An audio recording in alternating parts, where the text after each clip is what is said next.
Well, guys, it looks like Canelo has not one, but two fights booked. He's going to be taking on Avni Yildirim in February, and if all goes well, Billy Joe Saunders in May. We're talking about those two matchups right now.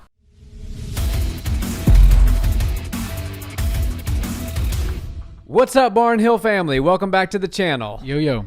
So, Nick, another Canelo video. He's seemingly a lot more active. Now, obviously, we had the couple of months when the pandemic happened, and he was kind of going through his issues with the Zone and Golden Boy Promotions. Seems like a lot of that is resolved, and the Cinnamon Man is looking to be a lot more active in 2021.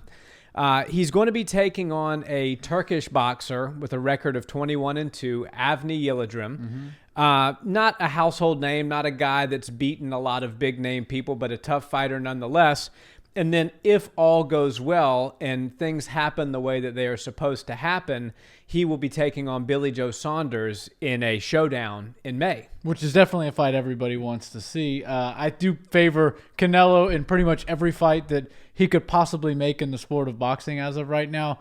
Of course, anybody that's able to step into a title fight against Canelo Alvarez is going to be a worthy opponent. It's just one of those things where he's so far above everybody else that I do see this guy kind of being easy work for Canelo, and then him moving into a serious camp structured and set up for Billy Joe Saunders in the style that he brings in most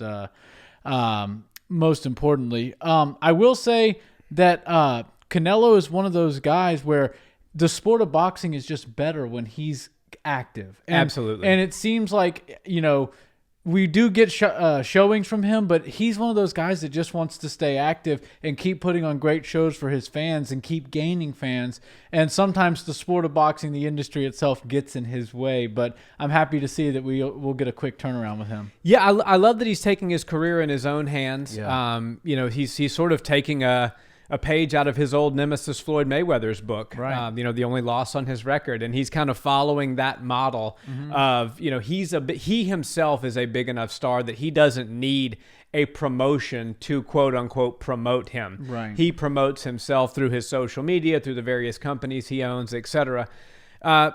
Circling back to Yildirim, his opponent here. When you look at his record, the most notable opponent, the biggest household name, if you will, was Chris Eubanks Jr. That was one of his two losses. He was knocked down in the first round, knocked out in the third round. Okay. So when you start to consider how this fight might go, you have to take that into consideration. Yeah. You have to take into consideration that Yildirim has not fought since February of 2019. So right at coming up on 2 years now since he's been in the boxing ring.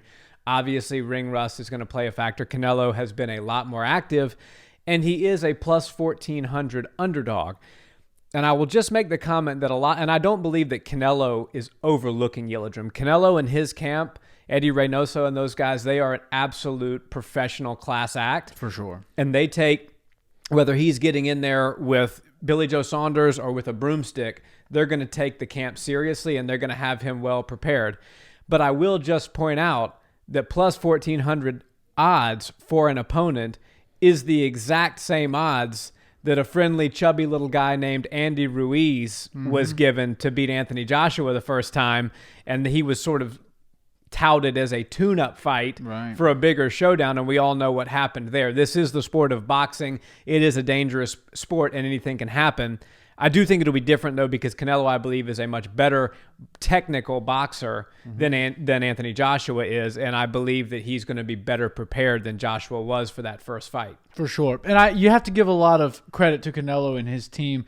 When you're at the top of a sport, no matter what sport it is, and we've seen it across all sports pretty much, when you have basically a defined line between who the best is and everybody else. And I would venture to say that Canelo is that guy as far as boxing goes today. What they do is they begin to coast. They go, we are literally doing things better than everybody else. So why do anything better? Why do anything more? You saw that with Evander Holyfield. You see it with Mr. Olympia type of guys. Yep. If they win Mr. Olympia in their bodybuilding, they probably do pretty much the exact same workout routine for the next year to set up for the next Olympia. Because if what they did worked so well, then they're just going to do it again. Yep. And if nobody was able to match it, then nobody can catch up. But the thing is, people get hungry, and competitors compete, and they want to beat you at your own game. So you can never settle as the champ or the top dog. And that's what I respect out of Canelo and his team so much, is they're constantly evolving. And Canelo is always bringing new tools and new tricks into the ring. And I mean, he's kind of one of those guys. He's like a sprinter that's actually getting further and further ahead of the pack, as opposed to somebody that's letting the pack sort of catch up to them. I think it's really impressive. And, ring rust is a real thing. Luckily for boxers, they tend to take off the first few rounds, and they call them like warm-up rounds or a feel-out time. I personally think that if you can get somebody out of there as quickly as possible and cause a bunch of damage, but do it in a way that, isn't a long-term, knock them down several times and accumulate a ton of punches, then you should do that. It's better for the safety of all the opponents. But boxing has kind of taken on this slow and steady approach to the match, and I think Canelo's going to let his opponent, and I'm drawing a blank. Avni Yildirim, very difficult name to pronounce. Yeah. I would have messed it up even if you told me, but I think he's going to let him get some rounds and let him get a little bit comfortable, kind of showcase his skills, show us what he's doing new, which is always really impressive, especially defensively, and then he's going to get him out of there. Yeah, I actually have a little bit of a differing opinion on what I think is going to happen, because when you look at the fight in February, you have the fight is over, presuming Canelo wins. You have March, April, and then Billy Joe Saunders in May. Also, you have Chris Eubanks knock this guy out in the third round. Mm-hmm. I believe that Canelo and his camp are going to try to make the quickest work of Yildirim as they possibly can, because they won, even like you said, like we talk about all the time, even if you dominate a fight, if you look at some of Floyd Mayweather's fights where he dominated somebody for 12 rounds, he still got hit in the head several hundred times during that course of 12 rounds. Right. Canelo's going to be looking to take the least amount of damage possible, not sustain any injuries, and be super fresh and ready to enter another 8 to 10 week fight camp to take on Saunders. And I believe he's going to try to beat Eubanks's KO in the third round, and I believe he's going to do it. Okay, yeah. I mean, I definitely believe that Canelo has the skills to do that, and it makes good sense to get him out of there and not just get his opponent out easy and quickly, but also get himself out. You don't want to risk overthrowing a punch and messing your shoulder up, and then those 2 months that he's got in between that are going to largely be spent in a fight camp. Those are going to be strenuous on his body, and he's really going to have to take it seriously if he's going in there with Billy Joe, who's one of those guys that's, I don't think he has the skills to beat Canelo right off the bat, but he's tricky. He's got some really crafty moves that he likes to use, and you do have to prepare for him because he's going to bring a real fight to Canelo. I think that Canelo is maybe you're right. He might try to get him out early, but sometimes he just... it feels to me like he likes to just go in there and be masterful. Yeah. And if that means get his groove going in the first couple of rounds, block some stuff, showcase not only to the fans but to his opponent that there's literally nothing he can do to score or effectively win rounds against him, and then he just dismantles them. So that's, based off history, that's why I'm predicting that. But I think you could be right. Yeah, well, I went back and watched some highlights of the Chris Eubanks fight, the one that he lost in the knockdown specifically in the first round. Yildirim, and his name is very difficult. Some of these names, and we obviously, guys, don't mean any offense by this. Yeah. I'm bad with names that are in English. Yeah, I've never been to Turkey. Don't know much about the country. Yeah, but it's if you look at the way Yildirim was knocked down the first time, he comes in a little reckless, he leans forward, his chin is a bit exposed, and he ate an uppercut from Eubanks that put him down the first time. And so I think that if he comes at Canelo like that, I think Canelo's got tremendous power. His power has only gotten better as he's gotten older.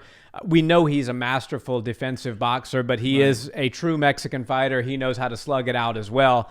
And really and truly, I think that's what makes Canelo the best boxer in the world right now, is the fact that he can do the Mexican slugfest, stand in a phone booth and fight, but he can also be extraordinarily defensive and crafty, which is why I pick him to not only win this fight against Yildirim, but win a very close, tough fight against Billy Joe Saunders because he can do all things. And if Billy Joe starts to have success in, just a traditional sort of boxing match, and his skills are shining in that way, Canelo will be able to bring the fight to him, bring the power to him, and bring the pressure to him. I believe he's got the ability to adapt, whereas Billy Joe is kind of, I don't want to use the word one-trick pony, but he has a style in which he fights in. Yeah. And Canelo, I believe, if you look at what he did wrong in the first fight with Triple G and then look at the corrections he made for the second fight, demonstrated that he has tremendous ability to adapt. Yeah, for sure. He's, like I said, you have to give a ton of credit to that camp because they're doing some special things. And they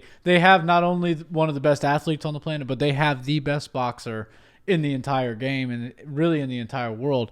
And he's still evolving and still making these huge moves forward in his progression and just evolution as a fighter. So I'm always excited to see Canelo fight. He's one of those guys that, is still kind of not on some people's radars in America. Yeah. But if you go down to Mexico, he's a god. Yeah. And as he should be. I mean, He's the Conor McGregor of Mexico. right. And he's got the look that they like, and like you said, he can bring that Mexican style, but I think more so he inherited that Mexican chin. Yeah. And not that he gets hit that much, but now his defense is so good to where if he does get caught by anything, it doesn't do anything. He marches straight forward. Very cool, and it lends to his style really well. He's also the king of uppercuts, so if that's what Yildirim got knocked out with last time or knocked down, then I think Canelo is really good at making somebody miss, especially somebody that comes forward and kind of gung-ho, throwing stuff and then is susceptible to getting caught. He might make him miss seriously and then make him pay big time with an uppercut or a hook. That's where I see Canelo finishing this fight, is with some sort of really slick defense followed by a beautiful combination. I think he gets him out the first time he drops him. Yep. Second round TKO, final prediction. How about you? Okay, I think it'll go a little longer. Sometimes boxing rounds seem a little short to me, even though they're always 3 minutes. But sometimes they seem. It does feel that way in certain fights. Yeah. So I'll go fifth round. Fifth round. Yeah, TKO. I think it would be cool if he broke the record, but I don't think it's something that he's truly concerned about. I think he's going to safely dismantle this guy and then work for a beautiful finish. I think you're right. Yeah. Guys, let us know in the comments. Do you believe that the Canelo camp is overlooking Yildirim and looking forward to Billy Joe Saunders? Do you think Yildirim could trip him up? Is there anything in his game that maybe we haven't seen that you think will bring some issues to the Cinnamon Man? Let us know in the comments. And as always, we really appreciate you watching our videos. Please like, comment, subscribe, and check us out on audio where you listen to podcasts. Have a great day, guys. Peace.